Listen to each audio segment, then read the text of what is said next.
ሰላም ጤና ይስጥልኝ ውድ የአንደኛ ዓመት ተማሪዎች እንዴት ናችሁ? ሁሉ ሰላም ነው ወይ? እኔ በጣም ሰላም ነኝ። ዛሬ አንትሮፖሎጂ ቻፕተር 4 ፓርት 1ን ወሳኝ የሆኑ ቦታዎች ላይ ለማየት እንሞክራለን። ቪዲዮውን ለማሳጠር ያክልምና ሰው የሚፈልግበት ቦታ ገብቶ ለመመልከት እንዲመቸው ነው በፓርት እየከፋፈልኩት ያለሁት። ቻፕተር 4 በቪዲዮ ላይ እንደምትመለከቱት ማርጂናላይዝድ ማይኖሪቲ ኤንድ ቨልነራብል ግሩፕ ይላል። ይሄኛው ቻፕተር በጣም አንትሮፖሎጂ ላይ በጣም ሞዶ ቻፕተር ነው። በጣም ጥሩ ነገር ያስጨብጣል ብዬ አስባለሁ። ፈተና ላይም ብዙ ጊዜ እንዲሁ ጥያቄ ሲወጣበት እንመለከታለንና እነዚህ ነገሮች እስኪ አንድ በአንድ ወሳኝ የሆኑ ሐሳቦች እናነሳለን ማለት ነው። የመጀመሪያው ዲፊኒሽንስ ኦፍ ኮንሴፕት ነው። what is marginalization? Marginalization is defined as a treatment of person or social group as a minor, insignificant or peripheral.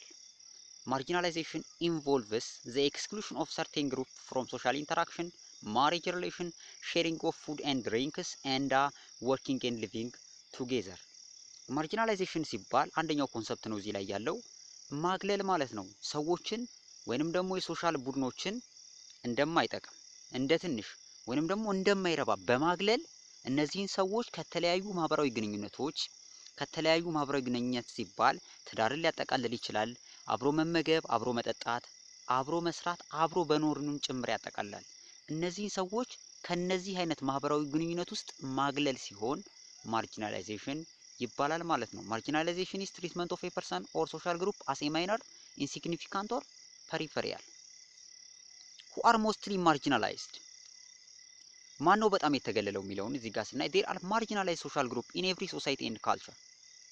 women በጣም የተገለሉት በጾታቸው ምክንያት የተገለሉ ሴቶች፣ ህፃናት በእድሜያቸው ምክንያት፣ older people ከ60 ዓመት በላይ ያሉ ሰዎች በእድሜያቸው ምክንያት፣ አሁንም people with disability አካል ጉዳተኞች እንደ ሌላው ሰው ሙሉ አካል እንዳለው ሰው ባለመስራታቸው የተገለሉ አሉ ማለት ነው።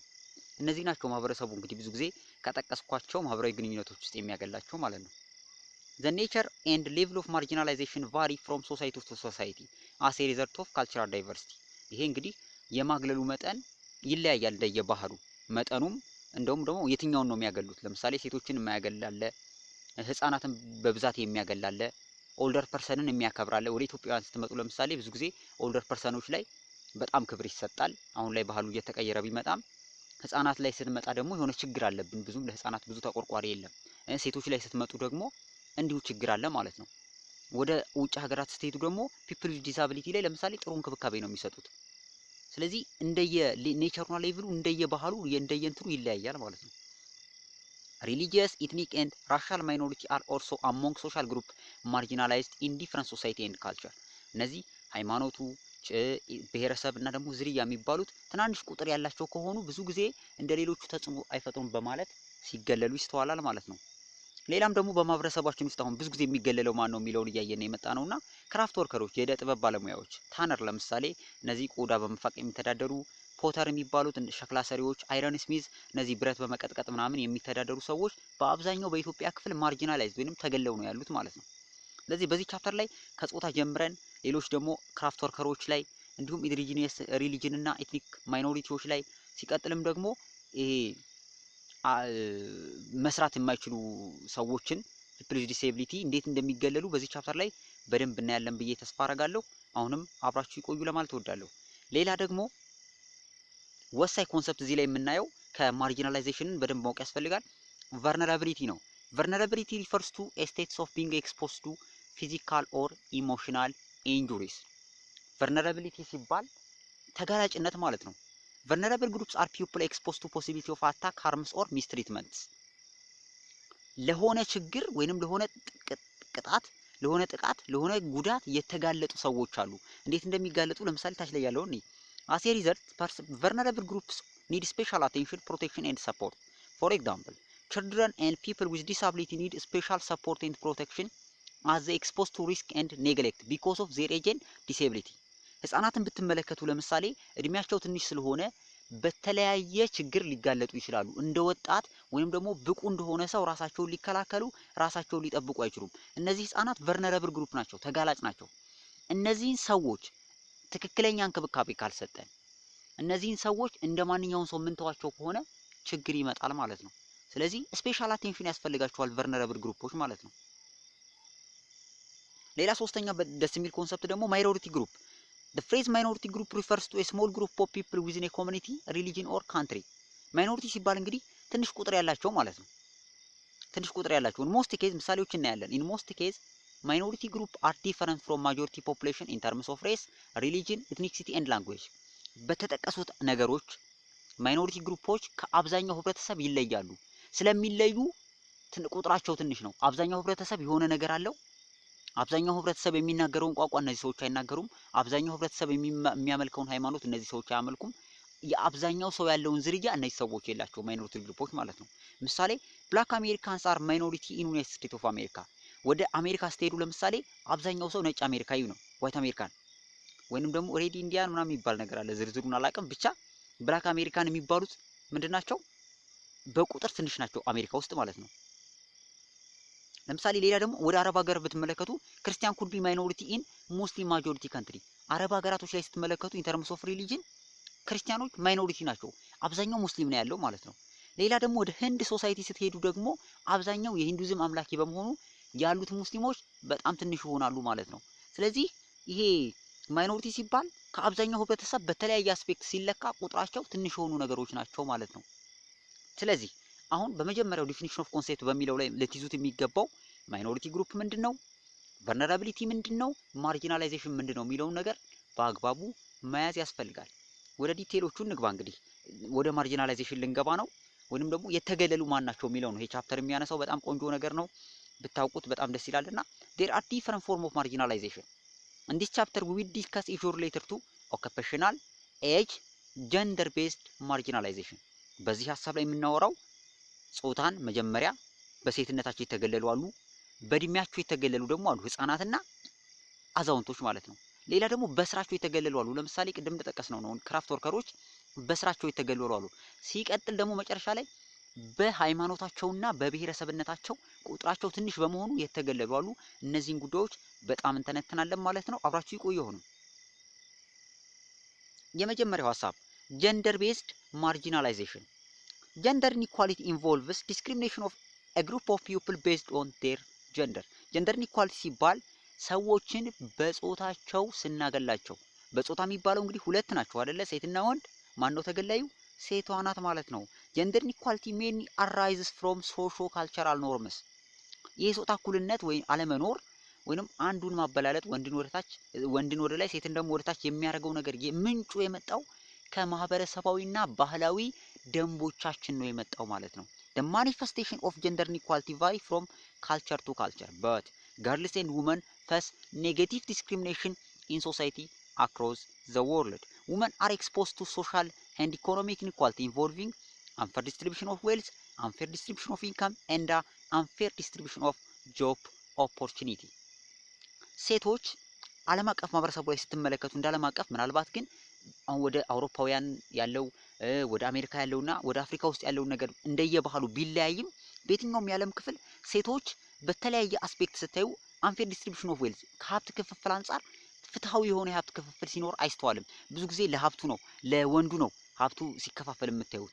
ከገንዘብ አንፃር አሁን ተሻሽሏል፣ በጣም ቆንጆ ነገር እንዳለ ይታወቃል። ግን አሁንም ቢሆን በገበያ አንፃር ብዙ ትላልቅ ደሞዝ የሚሰጣቸው ወይንም ደግሞ ትላልቅ ፖዚሽኖችን የሚይዙት ወንዶች እንደሆኑ ይታወቃል። ጆብ ኦፖርቹኒቲም በተመሳሳይ መልኩ ማለት ነው።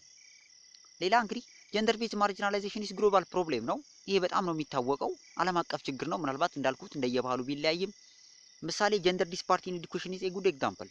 ገርልስ ኢን ዴቨሎፒንግ ካንትሪ ስፔሻሊ ሁ ሊቭ ኢን ሪሞት ሩራል ኤሪያ አር ኤክስክሉድድ ፍሮም ፎርማል ኤዱኬሽን። ሴቶችን በገጠራማ ዓለም ክፍል ያለውን ሁኔታ ስትመለከቱ ብዙ ጊዜ ትምህርት ቤት ሲገቡ አይታይም። even the enrollment of girls in higher education is more than that of the boy. ወደ ዩኒቨርሲቲ እንኳን ስትመጡ ታች ያለውን ክላስ ትታችሁ ወደ ዩኒቨርሲቲ እንኳን ስትመጡ የወንዶች ቁጥር ከሴቶች ቁጥር ይበልጣል። ያ ደግሞ ሴት ልጅ መማር የለባትም በሚል የሶሻል ካልቸራል ኖርሞቹ ስላሉ ነው ወንድን ወደ ትምህርት ሴትን ደግሞ ወደ ቤት ውስጥ እንድትቀር የሚያረጋት ማለት ነው። ሲቀጥል ደግሞ women and girls also face vulnerable to gender based violence such as rape, early child marriage, abduction or forced marriage, ዶሜስቲክ ቫዮላንስ ኤንድ ፊሜል ጄኒታል ኬቲንግ። እነዚህ ነገሮችን ሴቶች ሴት በመሆናቸው ብቻ በጾታ ይደርስባቸዋል። ሬፕ ይደርሳል፣ ኤርሊ ማሬጅ ይደርሳል፣ አብዳክሽን ይደርሳል፣ ዶሜስቲክ ቫይለንስ ይደርሳል፣ ፊሜል ጀኒታይል ሙቲሌሽንም ይደርሳል። ይህ የሚደርሰው ሴት በመሆናቸው ብቻ ነው ማለት ነው። There are some customary practices that affect the health and well-being of girls and women. These practices collectively are called harmful traditional practice. እነዚህ የጠቀስናቸው መጀመሪያ ላይ harmful traditional practice ናቸው። እነዚህን በደንብ ታውቋቸዋላችሁ። በዚህ ቻፕተር የምናየው early child marriage እና female circumcision ወይንም ደግሞ female genital cutting የሚባሉትን ሁኔታዎች ከባህላችን። ስለዚህ በዚህኛው ቪዲዮ የምናየው ስለ female genital cutting ነው። ስለ ሴት ልጅ ግርዛት ይሆናል ማለት ነው። ፊሜል ጀኒታይል ካቲንግ ኢዝ ፕራክቲስድ ኢን 28 ካንትሪ ኢን ዘ ዌስተርን ኤንድ ኖርዘርን ኢስተርን አፍሪካ። በአፍሪካ ውስጥ ወደ 28 ሀገራት ላይ ይሄ ነገር ይከናወናል። the prevalence of FGC is high in ሶማሊያ፣ ጅቡቲ፣ ኢጅፕት፣ ሱዳን ኤንድ ኤርትራ። በምስሉ ላይ እንደምትመለከቱት ሶማሊያ ወደ 98% የሴት ልጅ ግርዛት አለ። ወደ ጅቡቲ ደግሞ ወደ 93% ግርዛት አለ።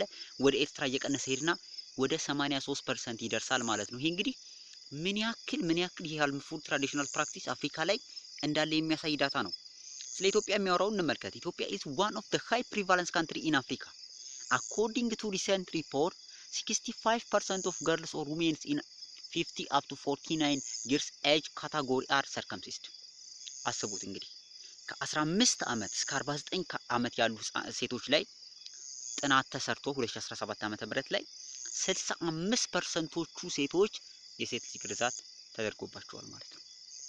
ይሄ እንግዲህ ምን ያክል አፍሪካ ላይ ችግሩ እንዳለ የሚያሳይ ዳታ ይመስለኛል። ሄልዝ ኢምፓክት ኦፍ ፊሜል ጀኒታል ካቲንግ ምን ማለት ነው? ለጤንነት የሚያመጣውን ጉዳት እንግዲህ ግልጽ የሆኑ ነገሮችን እንመለከታለን። there are 4 major types of FGC. ታይፕ 1 አለ ክሊቶሮዶክቶሚ የሚባል፣ ታይፕ 2 አለ ኤክሲሽን፣ ታይፕ 3 ኢንፊቡሌሽን፣ ታይፕ 4 ደግሞ ሌሎችን የሚያካትት ማለት ነው። እንግዲህ 4 አይነት ታይፖች አሉ። እነዚህ ነገሮች በደንብ ከሞጁላችሁ ላይ እዚህ ጋር ባጭር ነው የሚቀመጠው እንዲያጥር ተብሎ ሞጁላችሁ ላይ በደንብ ማየት ያስፈልጋል ብዬ አስባለሁ። the first 3 types of FGC are practiced in Ethiopia. የመጀመሪያዎቹ ክሊቶሪዶክቶሚ፣ ኤክሲሽን፣ ኢንፊቡሌሽን ኢትዮጵያ ውስጥ ይከናወናሉ። forms of FGC vary because the types of FGC practiced in different region and cultural settings are different. ጉዳቱ እንደየእንትኑ ይለያያል፣ እንደሚደረገው እንደየባህሉ ማለት ነው። ምክንያቱም አሁን ለምሳሌ ከሶስቱ በጣም ከፍተኛው ኢንፊቡሌሽን ነው። ታች ላይ እንደምትመለከቱት ታይፕ 3 ኢንፊቡሌሽን is the most severe form of FGC. this type is practiced in Somali, Afar and Harar region. በኢትዮጵያ ምስራቃዊ ክፍል ላይ ነው የሚከናወነው ይሄን አይነቱ። ከሁሉም ከሶስቱ በጣም ከባዱ አይነት ነው ኢንፊቡሌሽን ማለት ነው።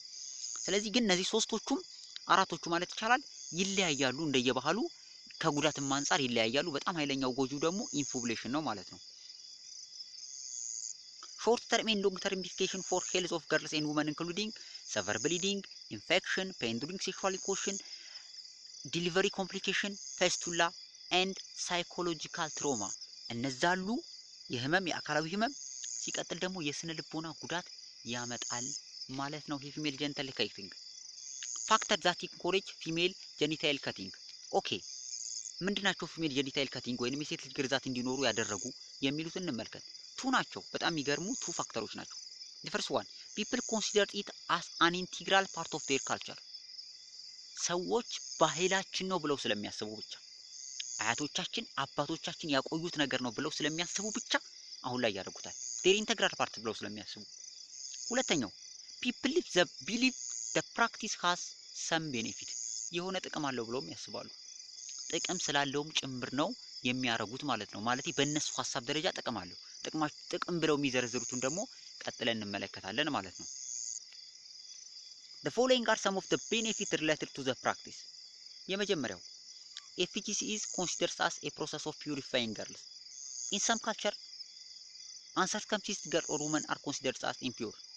according to local belief, marriage to uncircumcised girl would be brings misfortune such as illness, infertility, conflict ምናምን። ምን ማለት ነው? ሴት ልጅ መግረዝ ከኃጢአቷ ነፃ እንደማውጣት ነው ወይንም ንጹህ እንደማድረግ ነው ተብሎ ስለሚታሰብ ነው። ያልተገረዘችን ሴት ማግባት እንደ መጥፎ እድል ነው፣ ህመምን ያመጣል፣ አለመውለድን ያመጣል፣ ግጭትንም ያመጣል ብለው ያስባሉ። ስለዚህ ንጹህ ሴት ልጅ የሚያደርገው መገረዟ ነው ብለው ስለሚያስቡ ጭምር ነው አንደኛው ጥቅም ብለው የሚገልጹት። ሁለተኛ uncircumcised girl would be disobedient or non-compliant, powerful and ill-mannered. in some part of Ethiopia, people believe that uncircumcised girls tend to be destroy household utensils ምን ማለት ነው? ያልተገረዘች ሴት ጉልበተኛ ትሆናለች ብለው ስለሚያስቡም ጭምር ነው። አንዳንድ አካባቢ ላይ እንደው ምን ይላል? ያልተገረዘች ሴት የቤት ዕቃ ትጨርሳለች የሚል ሐሳብ ስላላቸው ነው ጉልበተኛ ትሆናለች። ስለዚህ ጉልበቷን ለማብረድም ጭምር ታስቦ ነው የሚሰራው። ይሄ ኋላ ቀር የሆነ አስተሳሰብ ማለት ነው። ወደ ሶስተኛው ጥቅም ብለው ወደሚጠቅሱት እንሂድ። This is widely believed that uncircumcised girls tend to be previous immoral because they have high sexual drives. ይሄ ነገር ምን ማለት ነው?